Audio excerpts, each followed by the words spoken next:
Today, let's not talk about products. Let's take a look at our furniture factory. We have a production workshop of 20,000 square meters.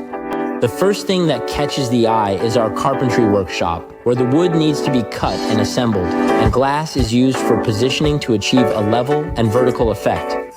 Frame quality affects sofa appearance. We stock various sponges with different uses and densities year-round to meet product needs for different items. By cutting and pasting manually, we achieve a full effect. The sofa looks like after being gradually filled with cotton, and the master has started to restore it carefully.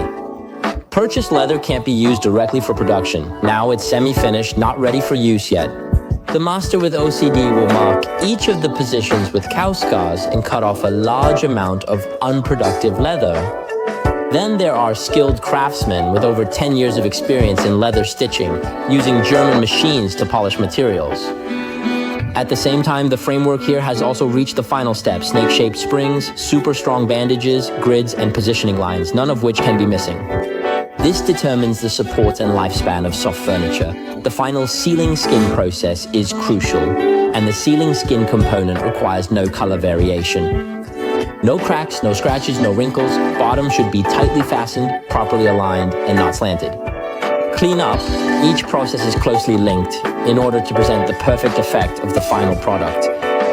Check the quality of the sofa details again, and a high-quality sofa is produced. Finally, it will be cleaned and air-dried. After completing the final step of inspection, it will be a great success. Finally, share some pictures of the effect after entering the customer's hands.